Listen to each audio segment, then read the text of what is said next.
toutes et bonjour à tous, je suis ravi de vous retrouver pour ce nouveau numéro du Club Euro 2.0 en compagnie de mon habituel duo, Benji et Kevin, bonjour. Salut vous deux, salut tout le monde. Bonjour chez vous, salut à vous deux. On espère que vous allez bien, que vous profitez des matchs, du spectacle avec les matchs qui sont en cours depuis une semaine. Du coup, ça y est, ça fait une semaine que l'Euro a commencé.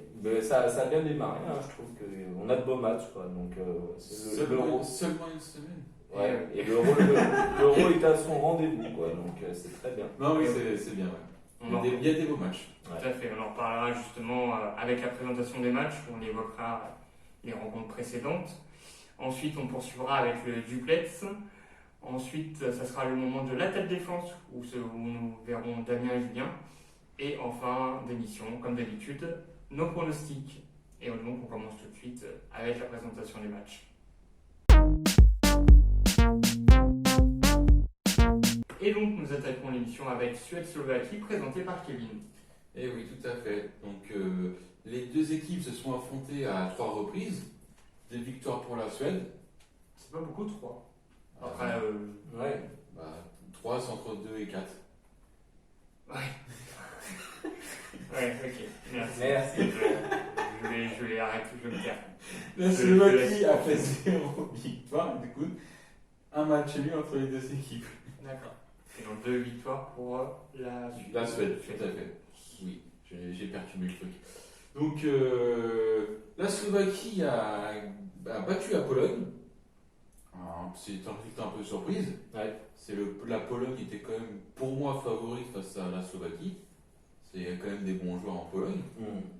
Et puis, la Suède a fait un 0-0 contre l'Espagne, où l'Espagne a eu 87% de possession de balle. Ah oui, quand même. Et 13 du coup pour la Suède. Du coup, on n'a pas beaucoup vu la Suède, mais ça leur a permis de prendre un point qui sera peut-être capital pour la suite. Ah, ils ont résisté, quoi. Bah oui, 87-13, c'est plus que résister, moi je vais te dire. Donc, je pense que ça va être un match un peu serré au début, mais qui va se décanter par la suite. Bah, nous verrons bien. Et oui. Et toi, Benjamin? Bah, moi, je vais vous parler de Croatie et République tchèque.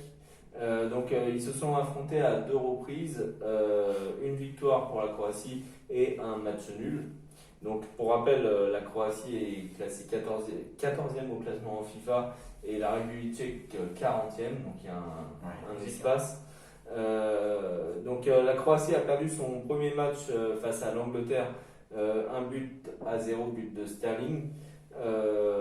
Perso, je trouve qu'on attendait beaucoup, on attendait beaucoup mieux, donc ça n'a pas été le cas. Harry Kane non plus n'a pas fait grand chose. La Croatie doit absolument se relancer, sachant que la République tchèque a gagné son premier match face à l'Écosse 2-0. Un doublé de Sic, je ne sais pas comment le prononcer, mais tu vas pouvoir me le dire, et notamment son magnifique but à 45 mètres où il l'a lobé, et c'était, pour moi, c'est l'un des plus beaux buts depuis le début de cette compétition. Oui, pour moi, c'est sans doute le plus beau. Donc, c'est d'ailleurs à retrouver sur notre page Facebook Club Euro 2.0. Je tiens à le signaler. Donc, la Croatie a été méconnaissable par rapport à ce qu'on a pu voir en 2018. Donc, on va voir ce que Modric, Perisic vont faire et ce que la République tchèque va pouvoir faire aussi dans ce match. C'était le premier match, il faut voir comment ça se passait par la suite. Ouais, c'est ça. Donc, toi, Ludo, à toi. Du coup, moi, je vais vous parler d'Angleterre-Écosse. Angleterre-Écosse, alors ils sont affrontés hyper souvent. Il y a déjà eu 114 duels. Oh, ah oui. Et par contre, au niveau des stats, c'est assez équilibré. 48 victoires de l'Angleterre, 41 victoires du coup de l'Écosse et 25 matchs nuls. D'accord. Ça change de nos matchs à nous. C'est ça. Oui, ouais. Concernant l'Angleterre, comme tu l'as dit tout à l'heure, elle a gagné 1-0 face à la Croatie. Et d'ailleurs, elle a gagné pour la première fois son match d'ouverture. En 10 participations, c'est la première fois qu'elle gagne son match d'ouverture. Donc tu disais aussi, face à une Croatie absente, méconnaissable, on peut mettre ces arguments-là. Quant à l'Écosse, elle a perdu son premier match 2-0 face à la République tchèque, dont tu parlais tout à l'heure aussi. malgré quelques belles occasions hein, quand même Mm. de l'Écosse. Et du coup, l'Écosse est à la dernière place de son groupe. Donc, il va falloir qu'elle joue. Elle va jouer gros lors de cette rencontre, Et si c'est pas déjà trop tard. et sans faire de jeu de mots, elle jouait gros contre un gros. Ouais. Donc, Ouais, bah oui, l'Angleterre, c'est vrai que ça fait partie les des favoris, quoi. voilà. Ouais. Oui, c'est ça. Après, on vous donnera nos pronostics en fin d'émission. D'ailleurs, restez avec nous jusqu'au bout. Mais c'est vrai que. Enfin bon, ouais, je ne vais pas en dire plus. Je crois que j'ai un petit peu tout dit ce que j'avais à dire sur cette rencontre. Du coup, on va pouvoir enchaîner avec le duplex. C'est sauce maintenant.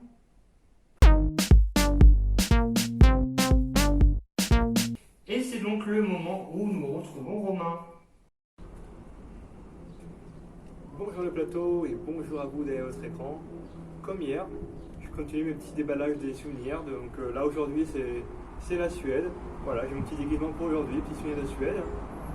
Mais dans mon anecdote, je ne vais pas vraiment parler de Suède, et même pas du tout. On va parler un peu Ligue des Champions. On dirait pourquoi pas Ligue des Champions, on est à l'Euro. Bah justement, le sujet du jour, c'est vous dire que jusqu'à ce jour, 9 joueurs ont joué la même année la finale de la Ligue des Champions et l'Euro en remportant les deux trophées. C'est arrivé par exemple en 1988 avec Ronald Koeman pour les Pays-Bas et le PSV Eindhoven. C'était également arrivé en 2012 pour Chelsea et l'Espagne pour Juan Mata et Fernando Torres. Et plus récemment en 2016 avec Pepe et Ronaldo qui ont gagné donc avec le Portugal et avec le Real Madrid. Donc ma question justement c'est, pensez-vous qu'un joueur à cet Euro pourra faire le double Ligue des Champions et Euro? Je sais pas, hein. N'Golo Kanté avec la France, Rudiger avec l'Allemagne, Jorginho avec l'Italie. Voilà, j'en dis pas plus. Je vous laisse me dire ce que vous en pensez et en plateau et chez vous. Et j'ai hâte de lire vos réponses. Et puis en attendant, je vous dis à demain et puis à très vite à Budapest. Allez, salut! Eh bien, merci Romain, on te retrouve demain. Alors, Kevin, Benji, est-ce qu'un joueur peut faire le doublé Euro Ligue des Champions cette année? Moi, je pense que oui, et je pense principalement à Kanté, mais je pense que tu penses aussi à quelqu'un d'autre. Oui. Olivier Giroud? Non. Ah, Moi, juste Kanté, moi. Kanté? Ouais. Bah, de toute façon, les deux font partie de Chelsea, donc... De toute façon, si l'équipe la de France. France gagne, il y aura Kanté et Giroud. Oui, voilà, c'est ça que je veux dire. Donc, voilà, donc pour moi, oui, c'est possible. Et toi, qu'est-ce que t'en penses? Bah du coup, ouais, j'aimerais bien. Parce que si le joueur ne peut pas doubler Euro Ligue des Champions, ça veut dire qu'on perd l'Euro. Bah, Ouais. Donc ça. ouais, j'aimerais bien. Très bonne déduction. J'aimerais bien qu'il puisse faire le doublé Euro Ligue des Champions, Giroud, Kanté. Et puis c'est tout apparemment. Donc, Ouais. on va s'arrêter là. C'est déjà pas mal. Ah oui, c'est tout à fait. Eh bien, merci pour vos réactions, Kevin et Benji. On va enchaîner sans plus attendre avec la date défense.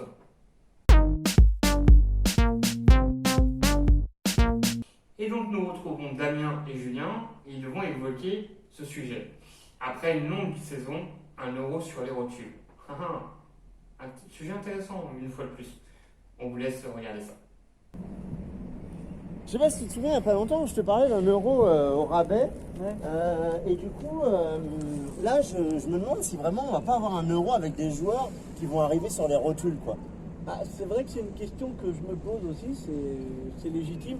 Mais moi je pense que non, pour une simple et bonne raison, c'est que c'est des professionnels, donc si tu veux, ils ont des préparateurs physiques qui tiennent compte de la longue saison qu'ils ont eue avant et qui voilà, vont réussir à profiter du court temps de repos pour leur permettre de bien se préparer avant la compétition, quoi. Ouais, c'est vrai, mais bon, court temps de préparation, tu as raison, mais vraiment très court, quoi. Enfin, je veux dire, je vois pas à quel moment. Et là, ils ont fini la Ligue des Champions, ils ont quoi, 15 jours de préparation à tout casser.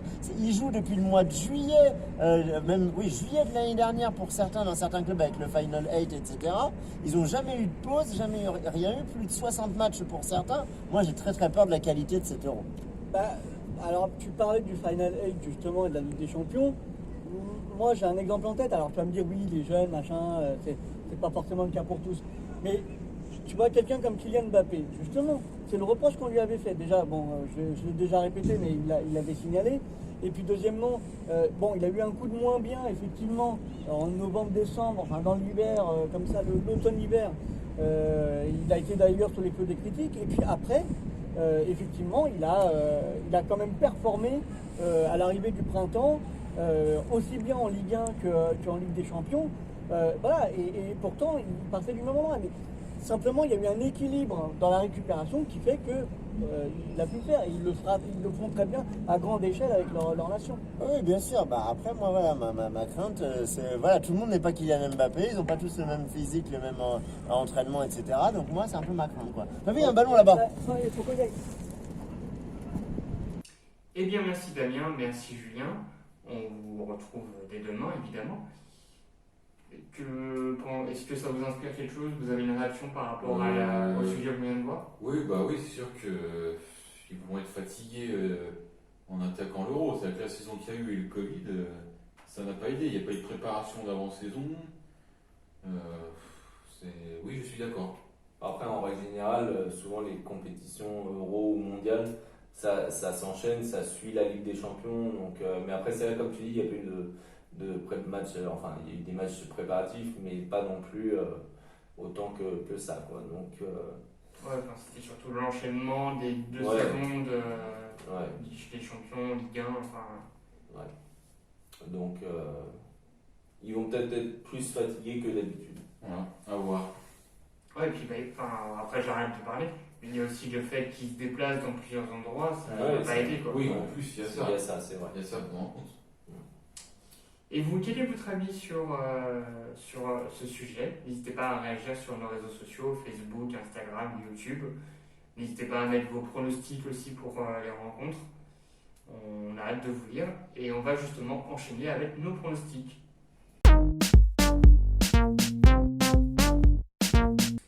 Et donc c'est le moment des pronostics et c'est donc Kevin qui commence évidemment. Évidemment. Ça va toujours. Oui, comme toujours.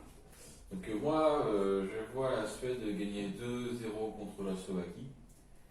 Parce que la Suède, malgré qu'ils se soient fait largement dominer contre l'Espagne, ils ont quand même tenu. Et je pense que face à la Slovaquie, ça peut le faire. Et toi, Ludo? Ouais, j'aime bien ton raisonnement et je le partage. Presque ton pronostic aussi, mais je mettrais quand même un but pour la Slovaquie quand même. Donc je vois un 2-1 pour les raisons que tu as évoquées précédemment. Tu es généreux. Ouais, c'est ma nature, généreux. Eh bien, on va être deux à être généreux, puisque je vois comme Ludo 2-1 pour la Suède face à la Slovaquie. Donc voilà. C'est Ouais, mon faut arrêter de pronostic. copier. Hein. Donc je vais continuer avec Croatie, République tchèque, où je vois cette fois-ci 3-1 pour la Croatie. Donc je pense que ça va le faire pour les Croates qui doivent se relancer, quoi, absolument, quoi. Donc voilà. La suite, c'est à Kevin. C'est exact.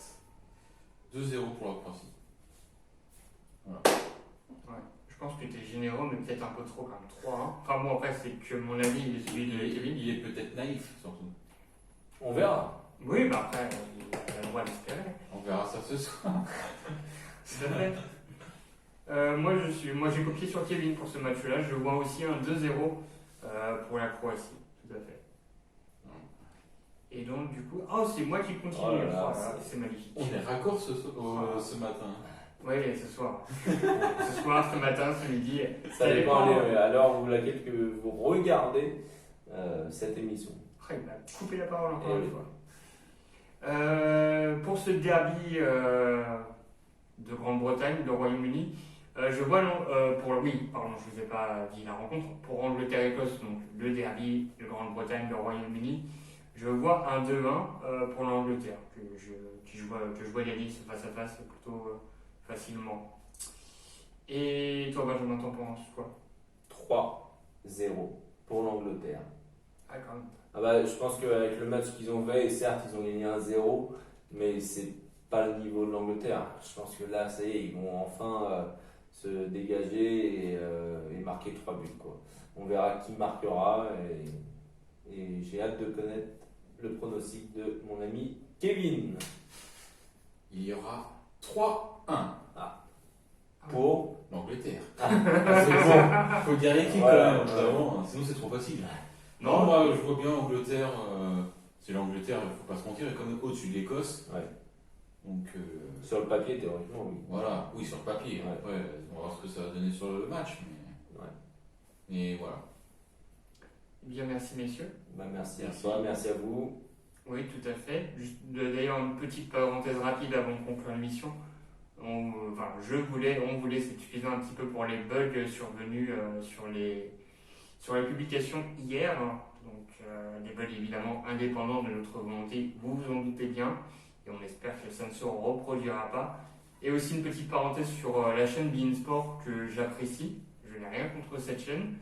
Je l'ai souvent évoqué quand la rencontre a été diffusée sur cette chaîne-là, avec humour. Voilà, si vous regardez beIN Sport, si vous avez beIN Sport, ben c'est très bien pour vous. Si j'avais beIN Sport, je serais content aussi. Donc voilà, je n'ai rien contre beIN Sport ou contre toute autre chaîne. Et je referme cette parenthèse pour vous rappeler le programme de la journée. À 15h, vous avez Suède-Slovaquie. À 18h, vous aurez Croatie-République tchèque. Donc ces deux matchs sont à suivre uniquement sur beIN Sport. Et à 21h, le choc de Royaume-Uni, Angleterre-Écosse, sur beIN Sport ou sur TF1. À vous de choisir. À vous de décider. Juste, vous m'avez même pas charrié sur ma chemise Magnum. Ah oui. Tu vois, j'ai fait exprès de mettre ça. Est-ce que ça serait une dédicace pour quelqu'un? Peut-être pour mon père qui est le sosie de Magnum. Va-t-il arriver en Tom Ferrari? Selleck. Va-t-il arriver en Ferrari? Mystère. D'ailleurs, il y a une personne qui vient de mettre un commentaire, c'est qui Magnum? Ah, Apparemment, les gens ne connaissent ah, pas. Tom Selleck, acteur. Ah, Oui, c'est qui Tom Selleck? Pas un acteur. ok, on passe le bonjour aux personnes qui connaissent la série, Voilà. qui ont peut-être un âge un peu plus avancé que nous. Non, je n'ai rien contre les personnes. Non, c'est bon. Je n'ai rien contre les personnes qui ont un âge avancé plus que le mien.